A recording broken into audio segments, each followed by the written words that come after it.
see the world through other people's eyes. Now, empathy is a quality of character that can change the world. Hi, it's Edwin Rutsch from the Center for Building a Culture of Empathy, and today I'm here with Ray Taylor, and this is part of one interview project I'm doing of interviewing nonviolent communication, NVC, or compassionate communication trainers. And so thanks, Ray, for joining me for this dialogue about how can we build a culture of empathy. Lovely to be here. So could you tell me a little bit about yourself, Ray? I have your Facebook page up here, which I'll show while you're talking, sure. And also about your website, Courageous Communications. Okay, well, I was born in Slovakia. I've lived with my partner Dorota in Bristol, near Bristol, England. I've worked in India, in Africa, and in the last 13 years that has mostly been in the field of nonviolent communication, although I also have interest in climate change. And I used to do a lot of workshops, but I'm more and more working on Skype, a bit like we are now. And I find it amazingly connecting, especially with either with an individual or with just 3 or 4 people. And the fact that you can connect emotionally with someone anywhere in the world, provided they've got a good internet link, or even by phone. But I find this way of connecting surprisingly powerful, and I think it bodes well for the future. Was that enough, or would you like yeah, more? That's good. Also about your website, I have it up here. Is that your main website, courageouscommunications.com? It's my coaching website. I guess where my excitement is at the moment is on nvcbeginners.com. It's a website for people who are just getting started with empathy or nonviolent communication. It looks very Facebook-like, so it's good for interaction. And that's a sort of an offering I'm hoping to develop over this year, sort of between now and sort of August 2012. So it should be looking good in September.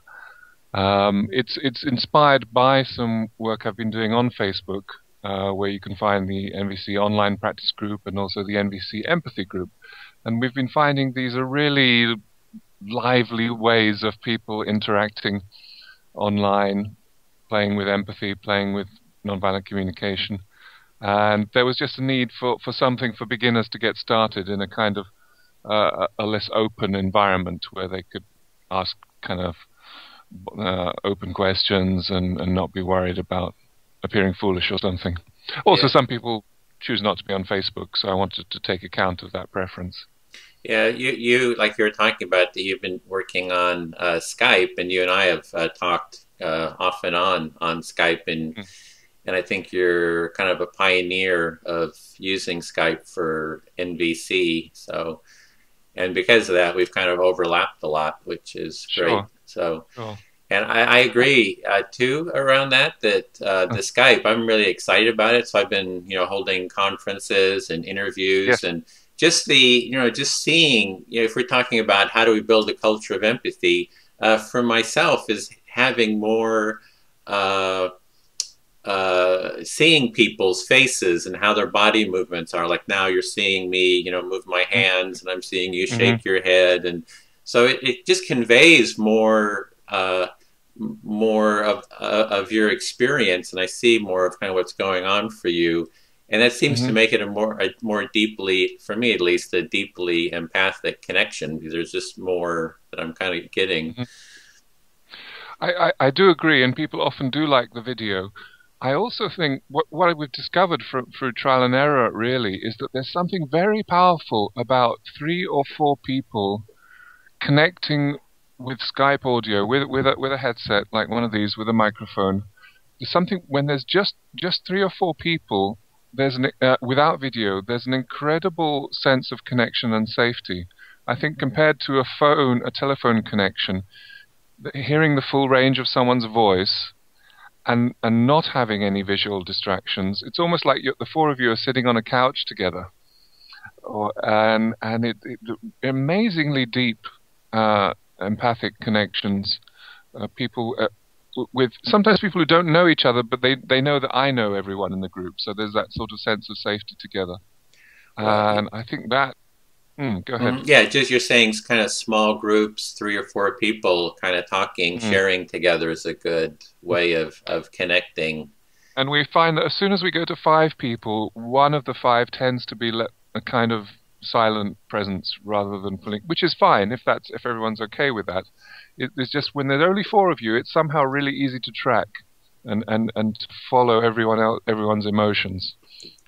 Yeah, in terms of building a culture of empathy, I look at like what are the social structures that can raise the level of empathy, and I'm seeing that as well. Exactly what you're talking about is like a group of 3 or 4 people is a good amount of people to really allow for the maximum empathy to happen in relationship to, like, if you go to a conference or something and you're seeing one person on the podium speaking, and then there's 50 or 100 or whatever people, there's a certain level of empathy there. But I think, having small groups like you're talking about, where people really all have a chance to share, to speak and be heard, that actually raises the level of empathy.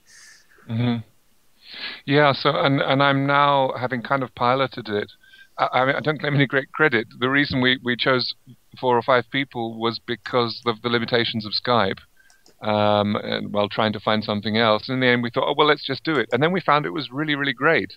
So there are now other people doing this, like Ivana Horakova in Slovakia, although, of course, it's a global, doesn't matter where you are physically, it's a global service. So I'm really happy to talk to anyone out there about having Skype empathy calls, because I think it's a model that's very easy to share, a kind of empathy buddy group or something like that, or coaches or trainers, NVC trainers, etc. I'm quite evangelical about this. If it was my one gift to the world, it would be Skype calls with 3 or 4 or 5 people as a way of deeply connecting. Well, you'd mentioned NVC, which is nonviolent communication.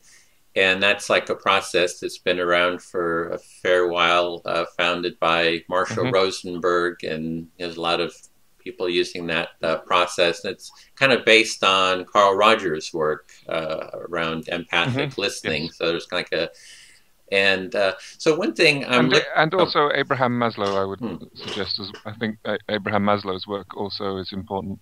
Oh, talking about needs, kind of. So it's kind of like a combination of those two threads, among others. Plus Marshall Rosenberg's original observations on people who have really good relationships and what those people do that supports that. So those 3 sources: Marshall's own observational work and Maslow and Rogers. Yeah. Sorry, you were going to say. Oh no, that's fine. So one thing I'm kind of curious about is how NVC defines empathy. Because I try to be very eclectic and bring all the different definitions together and trying to work them out to get trying to harmonize them. And I'm wondering, how do you see what are you seeing as like the definition of empathy? Well, I guess where I most wonder or experience it is with my partner Dorota. You won't be surprised if I use the word connection. I guess NVC has been particularly clear in helping people understand it's connecting with yourself. So the other person, in a way, helps you to go deeper into your own feelings or needs. I'm also a fan of focusing, which was first described by Eugene Gendlin, who also worked with Carl Rogers. And he came up with the now obvious insight that we feel emotions in our physical body. And so there's another version of empathy, which is where the listener is kind of like a companion that helps you to experience your emotions in your body, very often in the stomach or chest. I mean, I'm sure anyone has the experience of thinking of a favorite grandmother or a favorite pet, and having kind of a warm feeling in the chest or even around the heart. We'll get a fear going down our spine. We'll have stress held in our stomach or throat, maybe. So if we kind of are disconnected from this, it's not as maybe as helpful as really experiencing those feelings and allowing them to flow. I think that's certainly in the self-empathy field. That's a very useful contribution from. People could find more about that on focusing.org.uk or biospiritual.org. Those are two interesting websites that would tell people about that. Well, maybe I can kind of reflect what I'm hearing so far. One is that empathy is just going deeper into the other person's experience. Was that one of the... Or going into your own experience with the other person's help. Oh, it's somehow helpful to have the other person there, yeah. So it's like it's experiencing your own feelings and sensations in your body and someone being present with you as you go deeper into that. And that would be kind of like maybe like a self-empathy, but I don't know, with someone else's presence. And so, okay. Yeah, it seems to be helpful somehow to keep the connection going for a longer period, to go longer and deeper. Yeah. And then there's what I guess you've talked about with other NVC trainers, the usefulness of helping where two people connecting with each other, a process of guessing feelings and needs. So that's where you're not, with focusing, you're kind of feeling directly into them, into the body. Sometimes there isn't time or that's not possible for some reason. And then another person kind of sincerely guessing seems to be a supportive way, again, to help the person connect with themselves. And I guess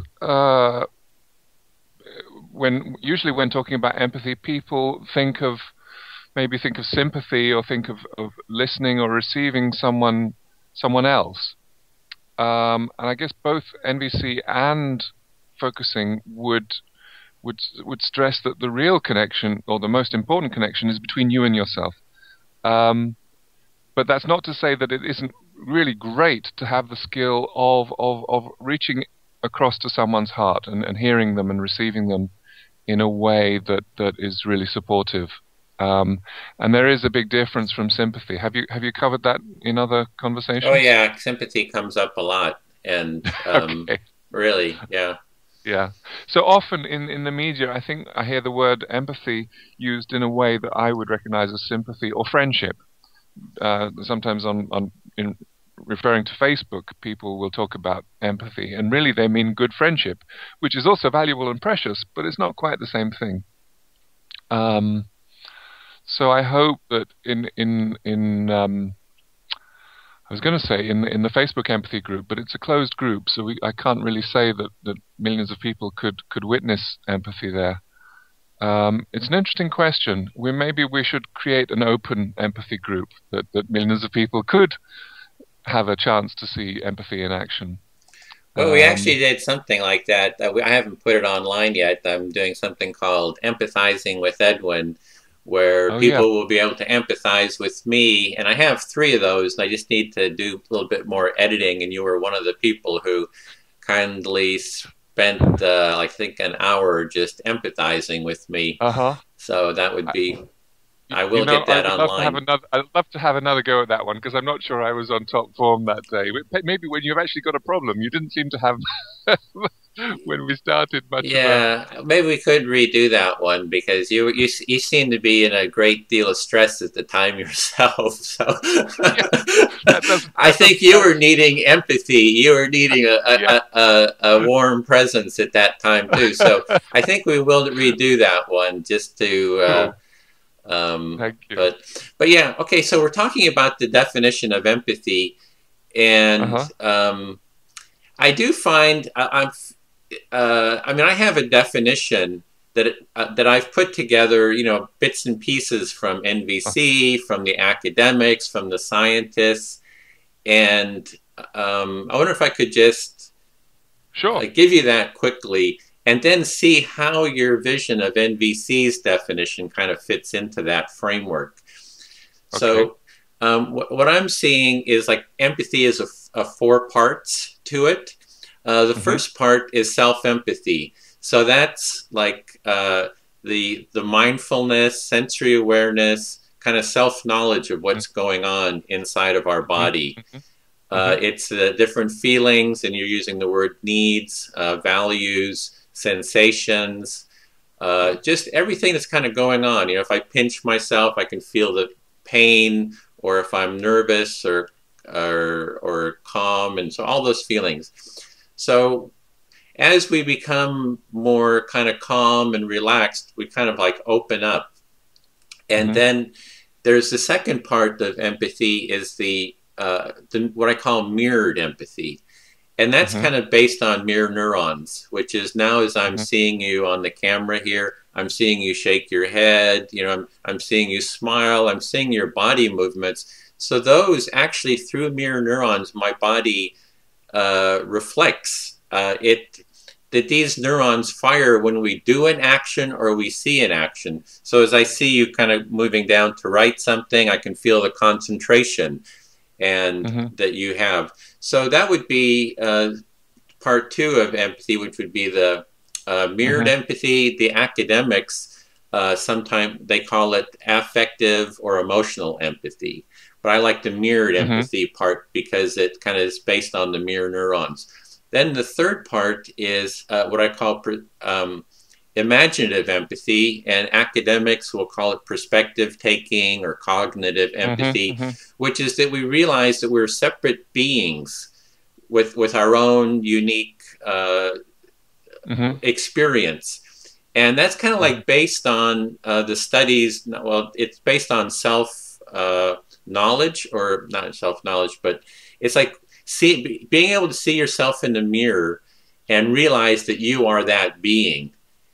And that has a stepping into the other's shoes. Stepping into the other's shoes in an imaginative, you know, a way of doing it. And there's like studies where they have children, you know, until they're babies, until they're about 18 months old, they don't recognize themselves in the mirror. They look at a mirror and it's like, it could be another person, it could be anything. But then there's a point where they start saying, hey, that's me in the mirror.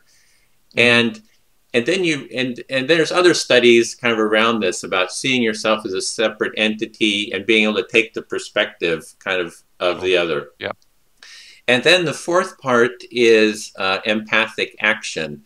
And that's that as we connect at these different levels with other people, that we want to take action together. And the action that we take incorporates where the other person is and how our actions will affect them. And I see this really strongly in mediation. I don't know if you've done, Ray, mediation. But, you know, the two parties are disputants. They're really pissed off at each other. They're arguing. They're judging each other. They're criticizing. They feel in pain. And you empathize with them. You hear them. You get them to turn to each other and hear each other. And at some point, they start really hearing and seeing and feeling and taking the position of the other. And then they go into, what are we going to do now?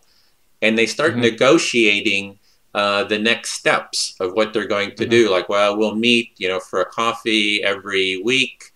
And it's, there's this negotiation. And I've heard that, I actually got this from Dominic Barter. He said that empathy is when the blocks to action are removed that don't exclude. And that was what kind of turned me on to, you know, that kind of understanding of, of empathy, that for him, the real empathy is when people are working together in this harmonious sense of taking each other's perspective, their feelings into account. So that's the basic framework kind of emotional synergy. So I'm wondering, how does that resonate with your understanding, you know, kind of coming from an NVC perspective? Pretty good. I'd like to talk about the third part, the stepping into the other shoes. That's the kind of the basic understanding of empathy I started with. I'd love to ask you a bit about the mirror neurons. My understanding is that if you kind of get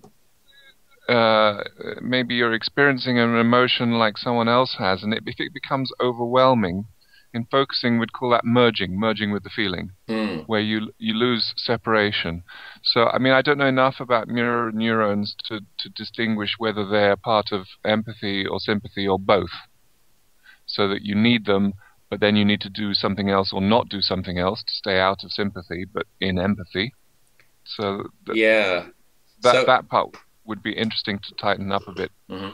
So let me see. You're saying that with you're wondering how mirror neurons work, in the sense that you aren't able to differentiate your feelings from the other person's feelings. Well, I guess sometimes you can and sometimes you can't. So what is that extra capacity that helps you stay clear that it's the other person's feelings, not yours, even though you can experience it kind of through your mirror neurons, that you don't get merged, you don't get taken over?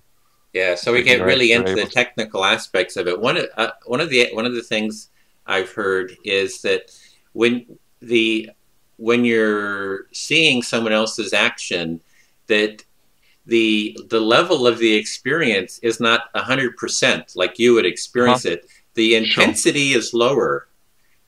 So there's kind of like that differentiation. And that there are also mechanisms within the body that tell you, oh, this is your experience and that's their experience. Yes. And so the classic example would be when a man gets kicked in a video, gets kicked in a tender part of his anatomy, and the person who's watching kind of feels the pain briefly, but also smiles because it doesn't hurt quite as much as it does for the person who got kicked. But I mean, I've come across a lot of people who have not developed that differentiation between the two, in the sense sometimes call themselves empaths. Yeah, and they kind of lose themselves, and they get kind of lost in it, and they haven't created a clear differentiation, and it seems to be a very painful experience. In focusing, I guess we would call that sympathy plus merging. When you have the feeling in sympathy with the other person, and then it kind of takes you over, so you merge. And it is very painful. It's bad enough when it happens with your own feelings, let alone with someone else's. Yeah, so there's this merging, that losing yourself and merging can be kind of painful. And that's, what is that process called again? It's from focusing, and it's called merging. Okay. Yeah. Okay. If you Google focusing and merging, you'll find stuff about that. The other part I liked was how I just, as you were talking, I thought, the self-empathy and the empathic action, my partner and I do in something we call boxing for love, which is a kind of NVC process, where if we have a couple who are both unhappy about the same thing, and so are finding it very difficult to talk about because they both kind of start to get worked up when they're talking about this subject. So we've developed a process where, a bit like boxing, where you have the two people in the ring, but they, not to hit each other obviously, but to interact, but they also have their support guys in the corner. Not so much with drinks and towels and so on, like in actual boxing, but their guys in the corner do two things. One is that they interrupt the conversation whenever they notice the person is getting stressed, and the other is that they provide empathy.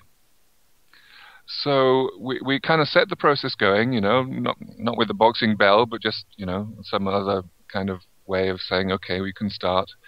And we're frequently interrupting, either every 5 minutes or whenever someone seems to be getting stressed. And in the breaks, each partner receives empathy.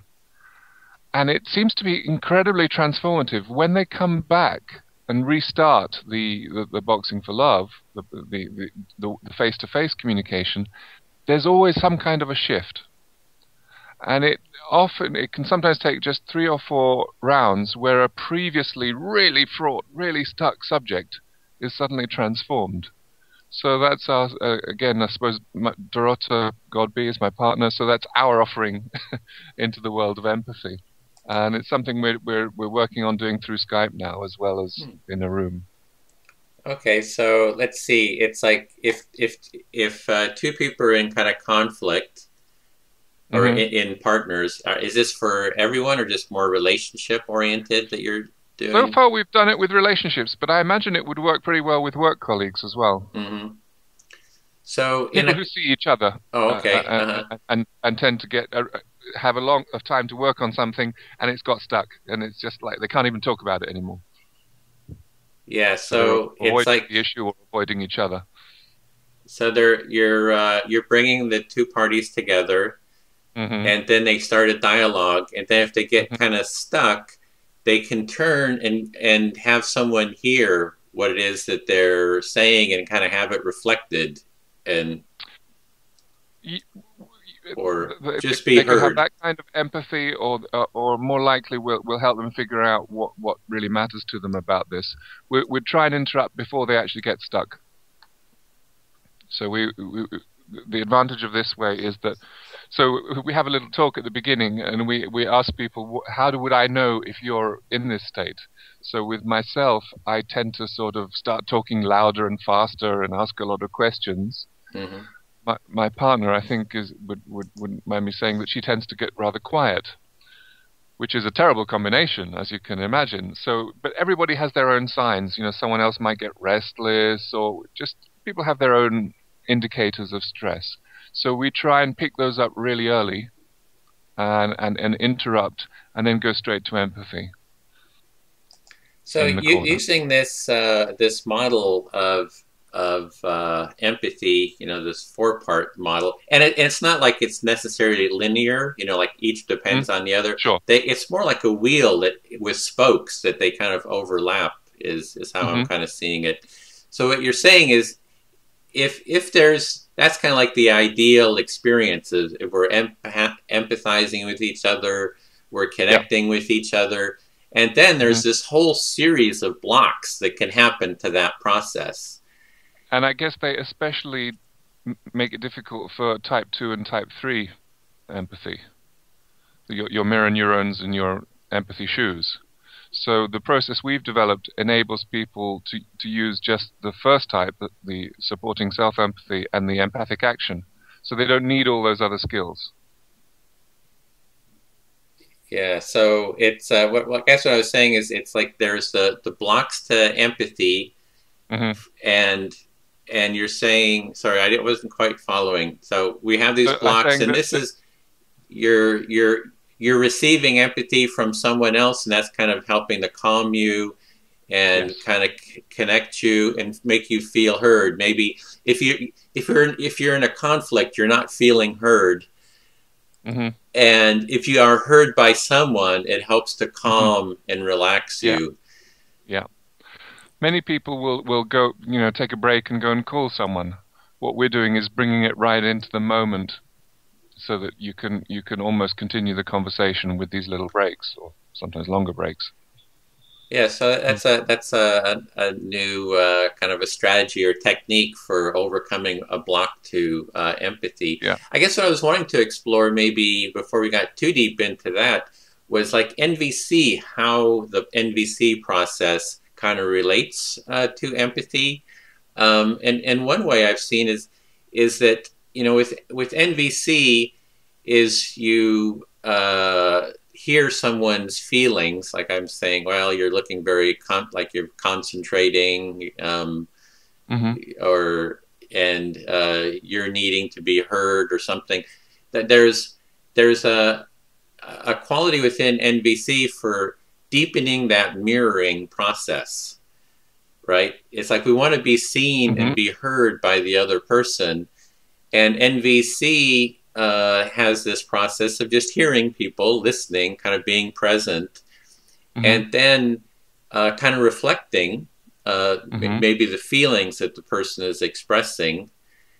And then it has another process of even helping to deepen by this process called needs, or kind of reflecting what people's needs or values are. It's like even Yeah. going deeper.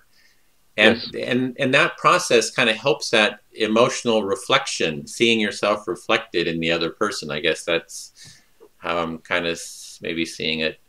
So the person who's got the feeling,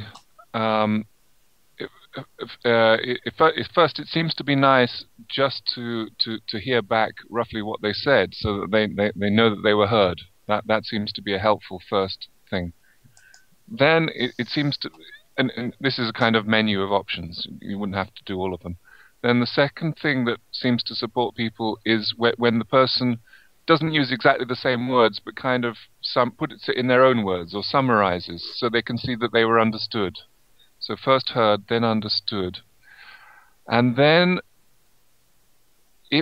when the emotion or the need is accurately intuited or identified or understood by the other person, that specifically seems to kind of, you kind of see it in their body. They kind of go, yeah, that's exactly it. That's what I was longing for. That's what I wanted. So that's the kind of the third thing that people seem to value. And then there's a fourth, which is people, by the time they've been heard, understood, and connected with at a deeper level, they're often curious to know how the other person feels hearing those things. So it becomes a two-way process. So hearing that I went through all that, how do you feel? Oh, well, really embarrassed, because I didn't know that little thing that I did had such a big effect on you, and I wish I had. I really wouldn't have done it if it was me that did it. Mm-hmm. But it could be about a third party as well. So you're kind of going into the different stages of empathy and kind of how this different aspects, Mm-hmm. or elements of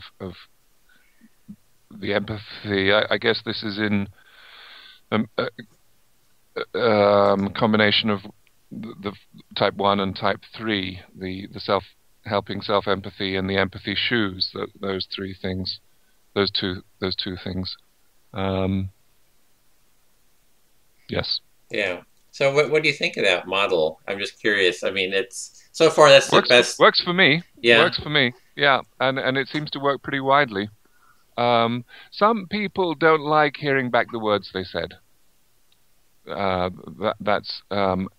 if you use it as a formula, what NVC initially is presented as models and processes, formula. As you get more confident with it, you can kind of drop that and just follow moment by moment what seems to be going on for the other person, and kind of guess what would support them next. So it seems to work better as you release the very kind of structured formulae and kind of go with your instinct.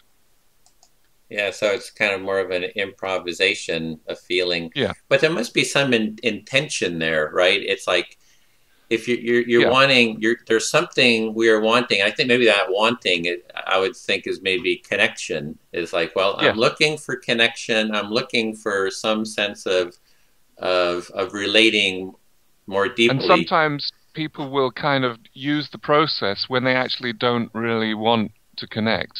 And it doesn't take long for the other person to sense that, and it's somehow it's not satisfying. So deeper than all these processes and models and so on, if someone knows that you want to connect with you, did I say that right? If someone knows you want to connect with them, that's almost more important than any tactic or skill that they might learn. Yes. So a sincere attempt to connect is perhaps the most important part of empathy. Mm.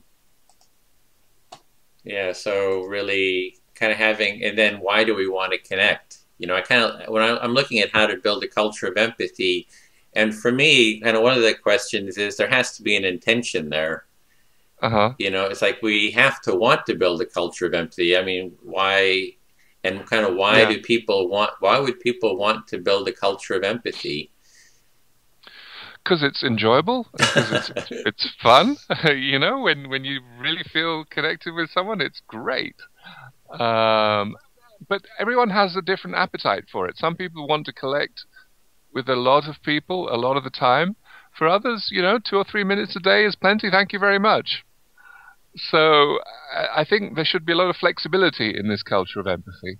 I think most people will want a little, a majority will want a fair amount, and a small number of people will want a huge amount. And, you know, in The Tipping Point, Malcolm Gladwell points out that some people are connectors. That's all they want to do. They just like connecting and connecting other people to each other. That's their thing. It's not going to be true of everybody. Yeah, You know, so give people the freedom to connect as much as they feel comfortable with without making it like well, here's where I think you could. There are some people who are getting much less connection than they want, and also don't know how to ask for it or where to find how, you know, they just don't know how to go about getting connected with other people, and they really do want to. So that would be your obvious. I hate to use the phrase target market, but that's what it would be. You could focus on the people who aren't getting as much connection and empathy as they would like, and help them to get a bit more. Yeah, but what about the people who've just given up? It's hopeless. It's like you know, we've heard in science and academics have been telling us the world is a greedy, selfish place, and you know, it's just been drummed into everybody's head. You know, you just got to think of yourself and you know, to hell with everybody else. You know, just, you know, work on.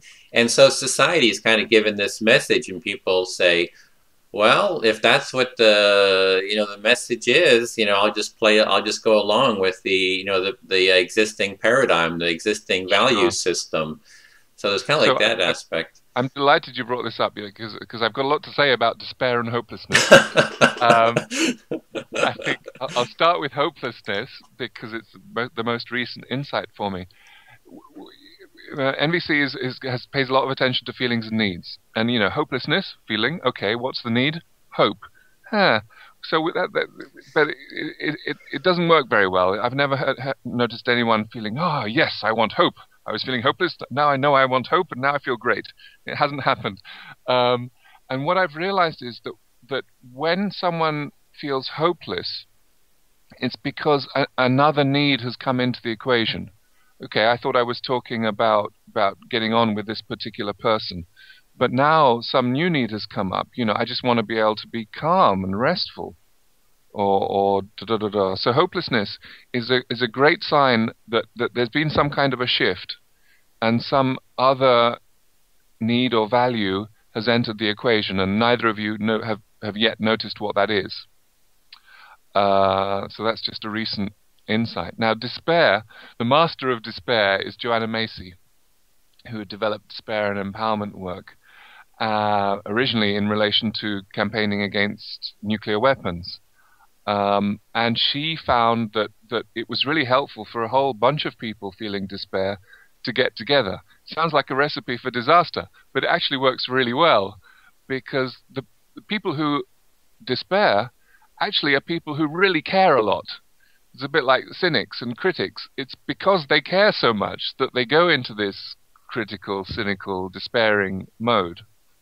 And something about being in a group with others who also care is really helpful. And if you just Google despair and empowerment work, then people will you or anyone who's interested will find a lot on that. I don't know if it's something you want to go into now, since the theme was more empathy. Well, I see that as related in the sense that someone, you know, I had a conversation with someone, and we were talking about that empathy is like a foundation of hope, in a sense, in this sense that, you know, nobody has ever, I don't know if nobody has, but people generally don't commit suicide because they've had too much empathy. That's true. Right? It's because if you're in despair, it's like you're not connecting with people, you're not feeling heard, and it's like hopeless. There's no hope of ever connecting. So, and then it's like, well, I give up. there's no hope. I'm going to be in this state of disconnection and not being heard, you know, for the rest of my existence, and it's just too damn painful. So I'm just going to end it. Whereas if you feel like you're being heard and there's a chance of you being heard, you know, then there's this hope. Because, I mean, one thing with NVC, as I see it, it's kind of has a philosophical foundation, which I feel a little uncomfortable with, in the sense it's like based on this kind of philosophical notion of people have needs. And it's like you kind of start there. And I feel kind of more, you know, grounding empathy in biology is kind of like a more, you know, solid foundation. And all that needs is like part of that, the needs and values and feelings. But I just find that the biology is more more of a solid foundation. So kind of that relationship I'm interested in exploring at some point. But I guess how did I come to that? I'm not even sure how I came to that. It's just that your view of NVC. Yeah, it's the of NVC, but it's related to hope and connection, and that I guess it's that we're biologically wired, we're physiologically wired to want to connect with people, and I guess that's where needs come in. You know, we get hungry, and there's a physical sensation that we have in our body, which is beyond like this conscious thinking.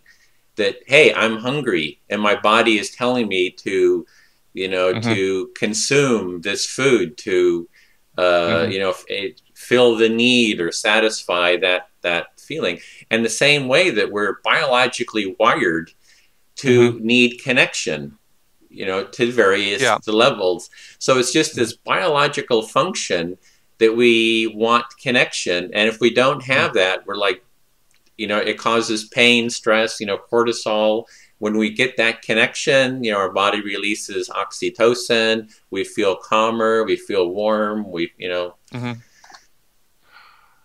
Yeah, you've got me thinking about lots of things. One of them is that sometimes empathy is just what you need or what you want. At other times, some practical support. You know, if it's a choice between 4 hours of deep, intense, agonizing empathy, or a little bit of practical support, or a solution to whatever the problem was, sometimes that's preferable. And sometimes if you're, especially with anger or very deep upset, if you get some information that explains why the person did what they did, that you're very upset about, and it's like, oh, their mother just died. God, I thought they were standing me up, or da-da-da-da. You know, sometimes information is a lot easier than going through a whole empathic process, which at other times is just exactly what you need. Yeah, I even have a story to illustrate that. I had a call interview lined up with someone out of Portland or Eugene, Oregon, NVC practitioner. And, you know, the time comes, I'd sent some emails, hadn't heard from the person. You know, I'm saying, oh, and like I stood up. It's like 15 minutes after, and I'm thinking, the guy's a jerk, you know, standing me up. All the judgments. You know, all the judgments are coming up, and this has happened with another NVC practitioner, 2 others. And I said, what is it with these NVC folks? They're all irresponsible.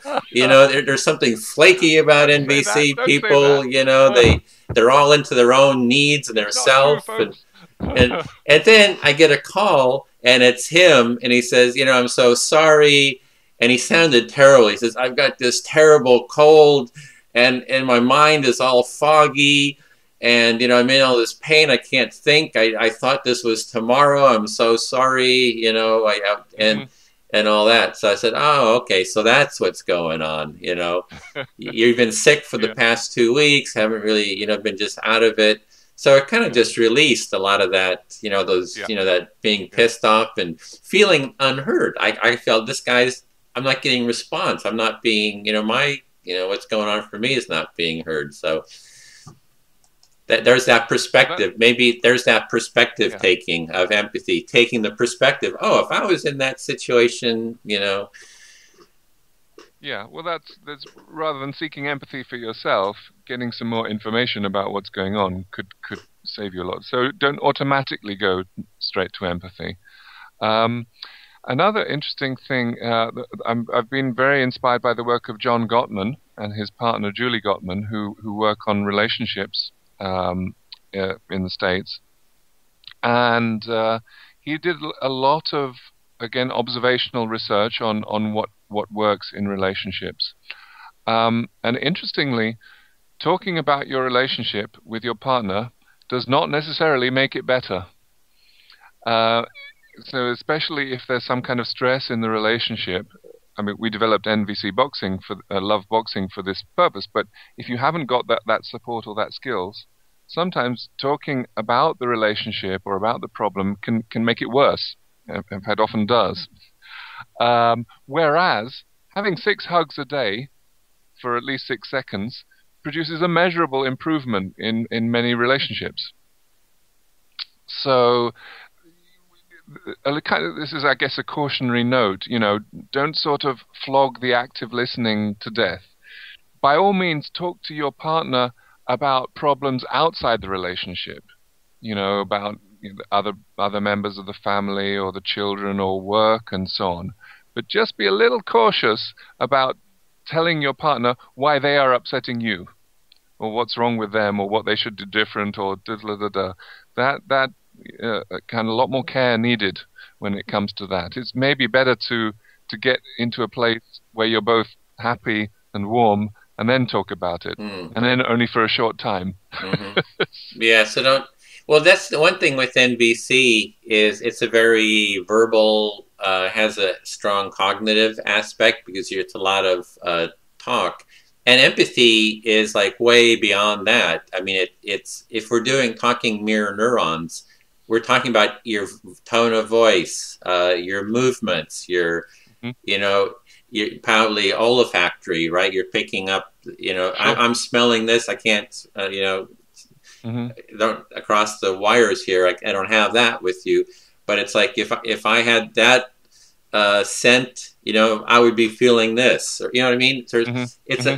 Empathy is really a broad spectrum. NVC tends to focus on the, you know, the talking kind of part of it, and you know, the hug that you're talking about, that's like a big release of oxytocin in hugs. I mean, it's known for, and then oxytocin is the effect of empathy. It's kind of like the you know, the hormone, neuropeptide hormone, whatever, that gets released when we empathize and feel heard and seen and felt. So, yeah, go to directly.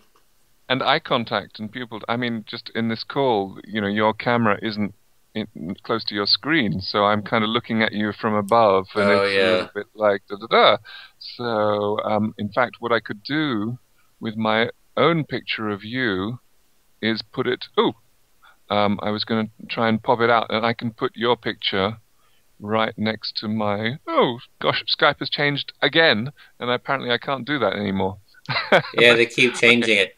Yeah, I actually have a couple of cameras here, so when I actually record, it looks like I'm looking right at you, but you're seeing a second camera. But in terms of my connection with you during the you'll call, see, I have a camera that you're seeing me here, so you're kind of seeing down on my, you know, receding hairline. And then there's another one that kind of looks, you too. Welcome to the club. And then the other one is I look kind of sympathy. Well, it's less to comb, so. But what I mean is it might help the emotional connection between us if I could look into your... There you are. No, but then you can't see me. So maybe if we do an empathy... that's it. You see, I already feel touched in my heart when you look at me. That's better. That's already better. It's having an effect. Just it has an emotional effect on you. Yeah. So if we could set that up, that would be cool. Yeah, I'd have to change that at some point to... Because I just have multiple cameras here. Sure. So, but anyway, so it's you're just saying it's those physical, those ways of seeing someone directly in the eyes, of hugging them. So there's all these ways to communicate connection and empathy. Yeah. Well, so we were talking about how do we build a culture of empathy. Do you have any? We have about 10 minutes left, you know, for this call. Is there any other bullet points you have for what we can do to create a culture of empathy? you know, I'm looking at it the big picture, like how do we transform society, you know, to Well, I guess in the NVC network we shouldn't claim too much. I mean, I think people like Thich Nhat Hanh and the Buddhist activist with mindfulness and mindful walking in community, people who visit old people in their street and their neighbors. We can also get a little bit maybe too ensconced on the internet and forget, you know, the people next door or down the street.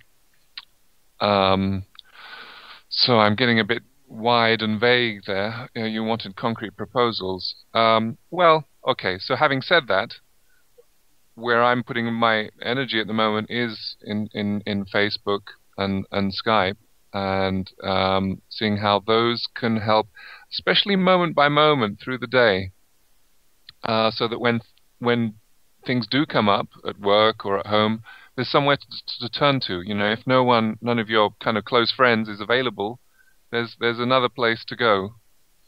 Oh, and I did have one little thing that I wanted to mention before. So in our Facebook empathy group, sometimes when someone can't get on the phone or on Skype, they will just write down as a wall post, you know, a few lines of text about something that's troubling them. And then because there's 150 people in the group, they'll get 7 or 8 people doing this empathy shoes thing that we talked about, the third type of empathy, where they'll be sort of guessing why it's so hard for that person. And it's actually very beautiful. I mean, I know that people have been sort of touched to their heart to tears by some of the reflections or the guesses that have come back. And I would like to see that being something that was a sort of available to people. So I guess I'm saying, well, let's build some things that anyone can use anywhere in the world, anytime. I would love to see something on a simple. This is an African mobile phone with a black and white screen. It would be great if there was something that could be done by text message. I haven't figured that out yet. Maybe someone out there is doing so, but I think that could be precious. I wish I was more ready for this question. I'm feeling a little. Perhaps you can empathize with me now. Yeah, I do. I kind of sprung it on you somewhat, so that's all right. I could have expected. But let me just reflect. It sounded like you were saying to kind of use the tools. We have these new tools of Facebook and Skype. So try to be creative and see how we can use those tools to support empathic connection, since, you know, society is really moving towards using all these internet tools for connection. And here's one I think will appeal to you. I don't know if you've heard of the emotional web. It's one advantage of the more sophisticated phones with GPS and so on is that that it's possible to like there's in a city in London where the local town council is asking people to share their emotions in particular places. And there's even a Motorola phone that can measure your emotional state moment by moment. It's a little bit kind of scary sci-fi in a way. If you had everyone sort of, anytime someone's feeling angry or potentially violent, the phone would automatically let the police know and they would come in and sort of calm things down before anything happened. But I think there might be more beautiful ways. Like there's a whole thing going on about a bit like with Google Maps, but instead of just mapping stuff, where you could attach a story to a building. So you might walk through a building and be hearing stories and emotional responses that others have had in particular places. So almost like creating a fourth dimension in the three-dimensional world of stories and emotional responses and sharing. And what that means is that people could share emotionally even when they're not in a place at the same time. So it's like bridging across the fourth dimension. So that there's definitely exciting new things that could happen. So yeah, let's use what's there. Always been careful that we don't create new problems we didn't have before. Yeah. Yeah. So there seems to be something there about. I have a little bronchitis, so sorry about that. Those coughings. Yeah. So use the technology to express your feelings, kind of during the day. And then others can check in on it if they want, or you can have a map of world emotions. You can see suddenly England, London, anger level rising, or yes. or I don't know, joy suddenly peaks in Yes. San Francisco, California. Wow, everybody, check this out. For example, yeah. Yeah. So it sounds like you really like to kind of think kind of creatively how you can use the new technologies for. Sure. But I hope that they will meet real needs, and we don't let them take over our lives. That we remember to keep connecting with the guy next door and so on. I don't know what my concrete proposal is there. There's something called Conversation Cafe that I've heard about, and so I think maybe people like you or me who are very kind of oriented and comfortable in the online world need to also keep an eye. I guess with the Egyptian revolution and Tunisia, they managed to bridge the online world and the real world. There was that famous story how when it was quite difficult, I think this was Tunisia, quite difficult to organize protests. So what they said on Facebook is at a certain time of day, everyone will just go to the beach and look out at the beach. There's no law against that. And people did it, and they saw each other at the beach, looking out to sea, and just knowing that other people were kind of with them in the physical world as well as the online world. So I think that may be an important part of this to remember to link what we do online to what's happening just outside the front door.